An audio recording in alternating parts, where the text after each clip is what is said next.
The aircraft carrier USS Abraham Lincoln was in the middle of its regular morning operations in the Arabian Sea, sending aircraft off to fly missions over Afghanistan as part of the ongoing campaign. The ship and its crew were going through a routine that had become familiar over months of deployment. But that routine was about to be violently interrupted. High above the carrier, an E-2 Hawkeye surveillance plane was orbiting, its powerful radar constantly scanning the skies and seas around the strike group. Suddenly, the radar operators on the Hawkeye spotted something that made every one of them go cold. 4 distinct tracks had appeared on their screens, climbing rapidly from a launch point on the Iranian coast. The computer systems analyzed the trajectory and confirmed the worst fear of every sailor in the fleet. They were ballistic missiles, and they were already arcing high into the atmosphere on a path that would bring them down directly on top of the Lincoln. At the same moment, the Hawkeye's radar was also picking up a large swarm of other, slower air contacts, coming in low over the water. Within seconds, the warning was broadcast across the secure military network to every ship in the strike group. The carrier and its 2 escorting destroyers had only moments to prepare for what was coming at them from multiple directions at once. On board the USS Spruance, one of the destroyers screening for the carrier, the ship's advanced Spy-1 radar system was painting a frightening picture. 30 small, slow-moving aircraft were flying in a loose formation, pushing out of the haze that hung over the coastal waters to the south. They were hugging the waves at barely 100 miles per hour. 90 miles to the east, the other destroyer, the USS Michael Murphy, was seeing a similar picture on its own radar screens, with 28 contacts approaching from its direction. The Tactical Action Officer on the Spruance, the TAO, the person on the ship who has the authority to use every weapon on board, had exactly 4 seconds to figure out what they were dealing with. His training and experience instantly told him these were one-way attack drones, the kind that Iran has used in large numbers before. They were cheap, disposable aircraft, each one costing less than a used pickup truck. But they were packed with enough high explosive to destroy an engine room or blow a radar antenna off a ship's mast. There was no time to hesitate. He gave the order, and the ship's 1MC announcing system blared to life throughout the vessel. The familiar urgent call to battle stations echoed through every passageway and berthing compartment. General quarters, all hands man your battle stations. The reason was stated plainly: inbound air contacts. The effect was immediate and electric. Every watertight door on the ship slammed shut with a heavy clang, sealing off compartments to contain any future flooding. Sailors who had been sleeping, eating, or performing maintenance dropped everything and sprinted to their assigned positions. Some ran to repair lockers to don firefighting gear, while others headed to their guns or to their stations in the Combat Information Center. On the flight deck, the MH-60 Romeo helicopter that had been sitting ready tore itself off the deck and climbed into the morning sky, banking hard to the east to get to its assigned picket station further out. Its Hellfire missiles were armed and ready, and the door gunner was already scanning the surface of the water for any new threats. On the signal bridge, 2 sailors worked quickly to set up a Drake system, a piece of electronic warfare equipment designed to disrupt the control signals of enemy drones. On the Murphy, 90 miles away, the exact same announcements were being made, and the exact same desperate sprint to battle stations was playing out. The drones were closing fast. On the Spruance, when the leading drone reached a range of 9 miles, the ship's Mk-45 5-inch gun swung around to face the threat and opened fire. It began firing 70-pound shells fitted with special fuses that were designed to detonate the warhead at a precise distance from the target. Instead of needing a direct hit, the shell would explode 30 meters away from the drone, creating an expanding ring of hot fragmentation that would shred the aircraft. The first airburst was perfectly timed, and 2 drones fell from the sky, their airframes torn apart. A third drone was hit by fragments, losing one of its engines, but it somehow managed to stay in the air, limping forward on its remaining power. Inside the gun mount, the automatic loader was cycling at a rate of 20 rounds per minute, a relentless rhythm that the crew could feel through the deck plates of the ship. Deep below, in the magazine, loaders were frantically passing shells up to the breech, working in a coordinated dance that kept the gun firing. The cycle was lock, break, slew, and reacquire, all in about 3 seconds. In that short time, the drones had closed another 400 meters. The Spruance's radar showed 24 contacts, then 21. 90 miles to the east, the Murphy's 5-inch gun was going through the exact same drill, its crew working just as frantically. The smaller guns on both ships, the 50 caliber machine guns mounted on the port and starboard sides, were also firing, picking off the drones that managed to slip past the arc of the bigger gun. 25,000 feet above both destroyers, the crew of the Hawkeye had no time to watch the surface battle. Their focus remained locked on the 4 ballistic missile warheads that were now at the top of their arc, having reached apogee, and were beginning their long, deadly descent back toward the atmosphere. The computer calculated their time to impact with the Lincoln at just 15 minutes. This update was instantly sent to every ship in the strike group. On the Spruance and the Murphy, the crews logged the information and kept shooting at the drones. There was simply nothing else they could do about the ballistic missiles at that moment. Their job was to protect the carrier from the immediate threats, and they were fully occupied with that. On the Spruance, the drone count was down to 18 when a new voice broke the focused rhythm inside the Combat Information Center. It was the junior officer of the deck, who had been watching the surface radar display. He called out in a voice that cut through the tension. "Surface contacts, bearing 085, fast movers, doing 40 knots and inbound." The radar picture showed several small, fast boats, Iranian Revolutionary Guard Corps speedboats, screaming in from the east. Some of these small craft were rigged as one-way attack vessels, packed with enough explosives in their bows to blow a massive hole in a destroyer's hull if they could ram it. The problem was instantly clear to the TAO. His one main battery, the 5-inch gun, was pointed north, engaging the 18 drones that were still inbound. The new, possibly more dangerous threat of the boats was coming from the east. He had one main weapon and 2 separate threats coming from completely different directions. There was no version of this that worked out cleanly. The TAO reacted instantly. He ordered the ship to turn hard to port and accelerate to its maximum speed, what the Navy calls flank speed.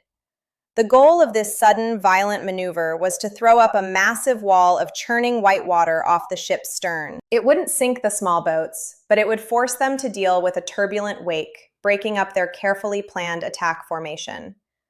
A dozen boats attacking together can overwhelm a ship's defenses by saturating it with too many targets at once. But the same dozen boats attacking one at a time, forced to pick their way through a chaotic wake, are simply target practice. Breaking their formation would force them to slow down and regroup, and that would buy the Spruance precious seconds. While the ship was still turning, the Mk-38 stabilized 25mm cannon, which could fire accurately even as the deck rolled 15 degrees, found the lead Iranian boat at 2,500 meters. The gunner walked a stream of glowing tracer rounds across the water until they connected with the boat's engine compartment, which exploded in a ball of fire. The MH-60 Romeo helicopter, already on station to the east, handled the second boat. The pilot lined up a shot, and a single Hellfire missile slammed into the hull. A clean and decisive kill. The helicopter still had 7 missiles left, but the remaining Iranian boats, seeing 2 of their group destroyed in seconds, scattered to regroup for another attempt. 90 miles to the east, the Murphy's surface radar produced the same terrifying call just 30 seconds later. 8 fast attack craft were coming from the west, racing out of the shallow coastal water. The Murphy's TAO now had a nightmare scenario on his hands. He had 16 drones still inbound from the north and 8 boats inbound from the west, and his 5-inch gun could only point in one direction at a time. He made a quick tactical decision. He swung the 5-inch gun to the west, aiming it at the boats. He judged that a boat packed with several thousand pounds of explosives was the more immediately dangerous target, the one most likely to sink his ship if it got through. He had to accept the risk on the northern bearing, leaving the drones to be handled by his smaller guns. He put the Mark 38 and the 50 caliber machine guns on the drone threat, while the 5-inch gun engaged the boats. It was not a clean solution. There was no clean solution in this kind of fight. He made the call and would have to live with the consequences. It took the Murphy's crew 3 intense minutes to suppress the boat attack, destroying or driving them off. By the time the boats were no longer a threat, the drone count on the Murphy was back down to 9. All of the remaining drones were optically guided, meaning they were unaffected by the ship's electronic jamming, and they were all still heading straight for the ship. The 5-inch guns swung back to the north and opened fire again. Back on the Spruance, the fast boat attack had been broken up and the drone count was down to 8. For the drones that managed to get close, the last line of defense took over. It was the Phalanx Close-In Weapons System, nicknamed the Sea Whiz by the sailors. This was a 20mm Gatling gun that could fire over 4,000 rounds per minute, and it was fully autonomous.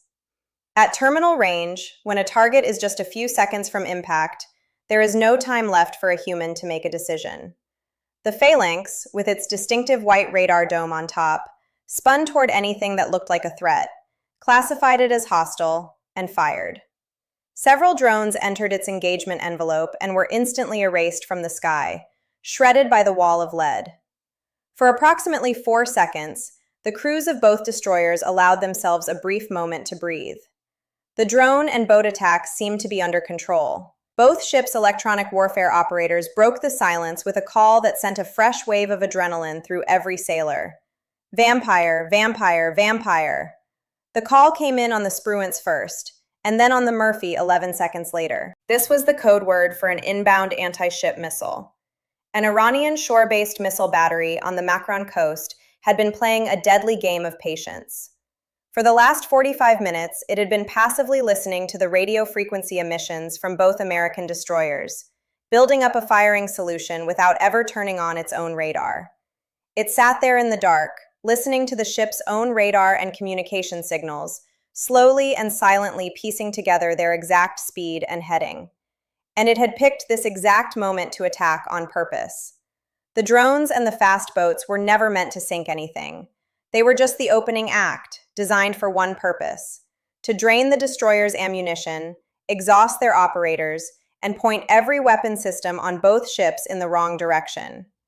They had successfully created the distraction needed for the main event. The missiles were Iranian-made Noor anti-ship missiles, a reverse-engineered copy of the Chinese C-802.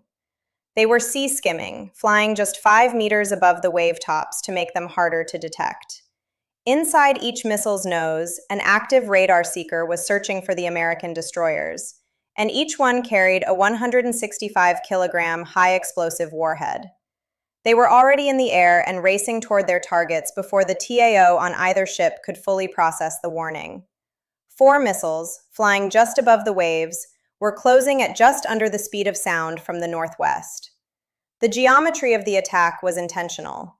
The Iranian battery had fired at the precise moment when both American ships had the least amount of time to react and the highest level of distraction. The Spruance still had 9 drones on its outer radar scope. The Murphy still had 7. Neither TAO could simply ignore one problem and focus on the other. They had to manage both crises at the exact same time with whatever weapons they had left in their magazines, while a third crisis, the 4 ballistic missile warheads that the Hawkeye had been tracking for 13 minutes, continued its deadly descent toward the Lincoln.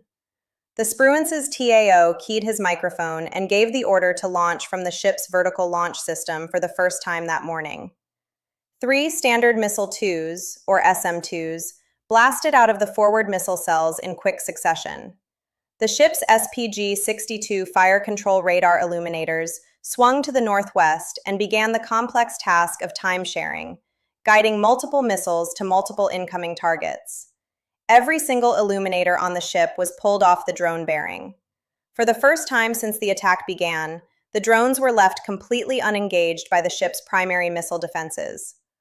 All that remained on the drone threat were the 50 caliber machine guns. At the same time, chaff rockets launched from the side of the ship, creating a cloud of metallic particles that bloomed on Iranian radar screens as a signature much larger than the ship itself, a tempting decoy. The ship itself heeled hard to starboard again, accelerating to flank speed to make its own radar cross-section as small and confusing as possible for the oncoming missile seekers. On the Murphy, the exact same sequence was playing out. Two SM-2s blasted out of its cells, its illuminators swung to the northwest. 7 drones were now unengaged on the northern bearing, left only to the phalanx, which was autonomous and would handle whatever it could in the final seconds. The Murphy's Drake electronic warfare bubble was still running and had already managed to confuse the navigation of several drones, bending their flight paths out over empty ocean. But the ones with optical guidance, the ones that relied on a camera to see the ship, were completely unfazed by the jamming and were closing on a ship that currently had every single one of its sophisticated missile defenses pointed in a completely different direction. 25,000 feet above them, the Hawkeye pushed another ballistic track update to the strike group. 4 warheads descending, 12 minutes to Lincoln impact. They were traveling at Mach 5 and accelerating as they entered the terminal phase of their flight. But what neither the Spruance nor the Murphy knew, what nobody in either of their combat information centers had been told, was that a third American destroyer had been watching the entire engagement unfold from the very beginning without saying a single word. The USS Frank Petersen Jr. was the strike group's dedicated ballistic missile defense ship. Its crew had been watching the entire battle play out on the secure data links since 6:19 that morning. The Combat Information Center on the Petersen had been library quiet for the entire time, not because the crew wasn't working, but because they had one specific job and the moment for them to act had not yet arrived. The watchstanders had tracked every missile fired and every drone shot down by the 2 destroyers. They said nothing. They conserved their own missile magazine for the one mission they were there to perform. The Petersen carried a different type of weapon, the SM-3 missile, in addition to the standard SM-2s and SM-6s. The SM-3 is an exoatmospheric interceptor, which means its job is to leave the Earth's atmosphere entirely to do its work. It boosts out of the sky on a powerful rocket, and a small kill vehicle separates from the rocket in the vacuum of space. This kill vehicle then physically collides with the incoming warhead, destroying it with sheer kinetic force.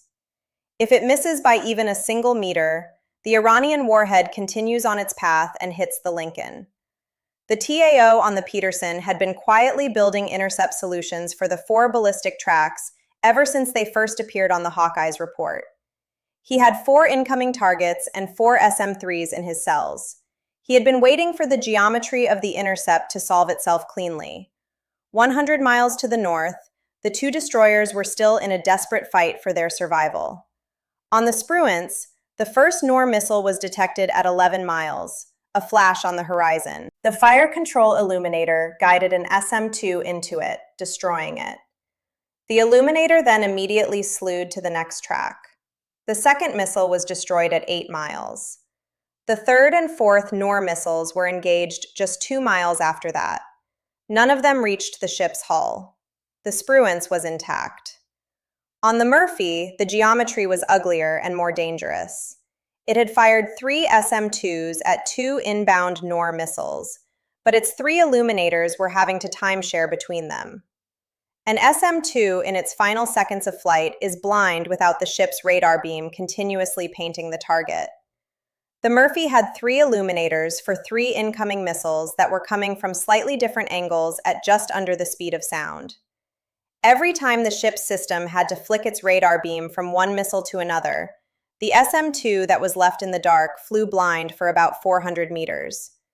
The first SM-2 connected with its target at 9 miles. The second SM-2 lost its target during one of those blind spots, at the exact moment the Murphy had to maneuver hard to avoid being hit by the missile it was chasing. 2 more SM-2s were launched from the cells. They hit their target 6 miles out. The Murphy was intact, but it had been a very close call. Inside the Petersen's Combat Information Center, the TAO finally had the clean intercept solutions he had been waiting for. 3 of the 4 ballistic tracks were perfect. They had stable deceleration and predictable arcs, the kind of trajectory the Aegis ballistic missile defense system was specifically built to counter. The 4th track was wrong.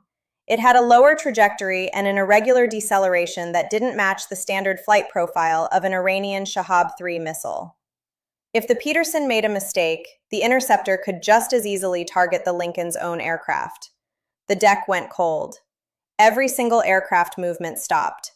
The busiest flight deck in the Fifth Fleet fell completely silent. 5 SM-3 missiles blasted out of the Petersen's missile cells in the span of 5 seconds. Their rockets burned furiously as they climbed through the atmosphere, and their kill vehicles separated high in the exosphere, above the weather, above the air, above everything except the 4 tracks that were falling toward the carrier, and the cold, mathematical certainty of closing geometry. Each kill vehicle, the size of a small carry-on bag, was traveling at more than 10 times the speed of sound, steered by a seeker that had to solve a complex calculus problem in real time, finding a re-entry vehicle the size of a refrigerator at the very top of the atmosphere. 3 clean impacts happened in rapid succession. 3 red tracks on the display stopped updating. The Combat Information Center let out a collective exhale. 3 down. Then the 4th track did something unexpected. At 70,000 feet, the radar return split into 2 separate objects. One object was decelerating hard, the signature of a decoy that was releasing from the main warhead and shedding velocity on purpose. The other object was holding its full terminal speed, the one that still had a target to hit. The SM-3 that had been assigned to that track, with its onboard computer, reacquired the faster object, the one that wasn't slowing down, the one that was still a threat. It adjusted its course, not by much, by just enough. There was a final impact. The re-entry vehicle came apart above the atmosphere, and its debris burned up on the long fall down. 4 missiles destroyed out of 4. The flight deck on the Lincoln came alive again instantly. The Hawkeye, which had been tracking the launch site since the very beginning, had the ballistic missile launch coordinates locked in. It was a grid reference in a valley, and they had the bearing lock from the moment those missile motors had first ignited. 2 FA-18 Super Hornets from the VFA-41 Black Aces squadron were launched off the Lincoln's waste catapults. An EA-18G Growler from VAQ-133 launched right behind them, carrying the advanced ALQ-249 next-generation jammer instead of weapons. The Growler's job was to fly to the Iranian coast and begin transmitting, flooding the frequencies used by Iranian coastal air defense radars with so much electronic noise that any operator still sitting at a scope would see nothing but static, looking like a simple equipment failure, and not see the 2 Super Hornets that were flying north at low altitude into his country. The small American package pushed into Iranian airspace and climbed. In the lead Hornet, the weapons systems officer in the back seat, while the pilot flew the aircraft, began sweeping the coastal highway east of the port city of Jask with the plane's advanced targeting pod. This system could pick out individual vehicles at ranges that would be impressive for a spy satellite, all through a field of view that was incredibly narrow, like looking through a long tube. The screen showed a river of traffic moving south. Cargo trucks, fuel tankers, civilian buses. Somewhere in that southbound flow, there were transporter erector launchers, the big military trucks that carry ballistic missiles, and they were racing for the safety of a tunnel entrance at just over 20 miles per hour. Behind the blast doors of that tunnel, there would be reloads, fresh Shahed 3 missiles, and the ability to do this whole attack again tomorrow. That could not be allowed to happen. The weapons systems officer saw the first telltale bloom of heat at 16 miles. It was residual heat seeping through the metal chassis of a truck, coming from a solid rocket motor that had been fired less than an hour ago. The motor was still hot, and that heat was slowly cooking its way through the frame of the truck, making it stand out like a beacon on the infrared camera. He slewed the pod further south. Another bloom. 2 more were staggered in the southbound lane, and they were already slowing down for the turnoff that led to the tunnel approach road. The lead pilot checked in over the radio. Dealer 11, fuel state 7.2, meaning 7,200 pounds. That gave them about 22 minutes to fly back to the ship with the required minimum fuel reserve. That left them with about 18 minutes of usable time over the target area.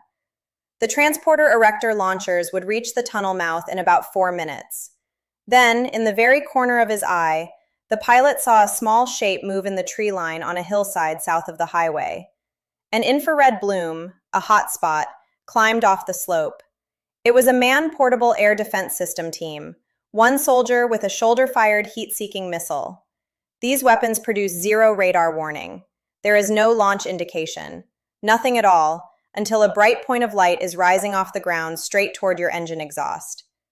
The pilot's wingman saw the launch 2 seconds after it happened and yelled over the radio, "Brake right, defending!" The pilot banked hard, and his plane automatically began dumping a stream of flares.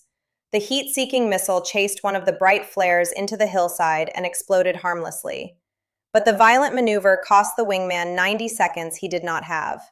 He had to pull off his attack run, losing airspeed and his perfect attack position. By the time he rolled his wings level and reacquired the highway, the front pair of transporter erector launchers had covered another 200 meters toward the turn. The lead pilot checked 4 things in the same second. His fuel state was down to 15 minutes of usable time and dropping fast. His targeting pod showed the lead launcher just 100 meters from the turnoff to the tunnel entrance road. His wingman was still climbing back to attack altitude and would need another 60 seconds before he could re-enter the fight. And a second infrared bloom was moving south through the tree line. A different crew was repositioning along the ridge line, trying to cut off the attack angle the lead pilot had just flown through. There were now 2 missile crews in the trees. There was 1 aircraft currently in a position to make a pass. There were 60 seconds before the wingman could rejoin the fight, and 90 seconds before those trucks would be safely behind blast doors that would not reopen until the next launch order from Tehran. The wingman called out that he would be back in 60 seconds. The lead pilot did not answer. He was already rolling in for his attack run. The front 2 launchers filled the crosshairs of his targeting pod. On the infrared screen, he could see the ground crew scrambling around the chassis, frantically disconnecting umbilicals and cables. 1 figure was already running for the cover of the tree line. The lead pilot pickled, releasing his weapons. 2 GBU-38 Joint Direct Attack munitions dropped off the rails, and the sudden loss of weight made the jet jump. The guidance fins on the bombs snapped open. They steered by GPS, 500 pounds of high explosive per bomb, heading straight for trucks that were still moving when the weapons arrived. Both bombs detonated within the same second. The valley floor came apart in a massive explosion, and secondary fires climbed into the sky from ruptured fuel systems. The wingman was already rolling in for his own attack. He released his 2 GBU-38s in clean, perfectly aimed drops. His targeting pod captured the tunnel entrance in the frame. It was open. The massive blast doors were retracted, but it was empty of everything that was supposed to drive through them. The small American package turned south toward the safety of the open ocean. Their fuel gauges were touching the amber zone, the point of minimum safe return. The Growler held its jamming orbit over the coast for another 90 seconds, protecting their escape, and then it too peeled away. The advanced ALQ-249 jammer kept transmitting until the aircraft were feet wet, flying over the water of the Gulf, and there was nothing left worth jamming.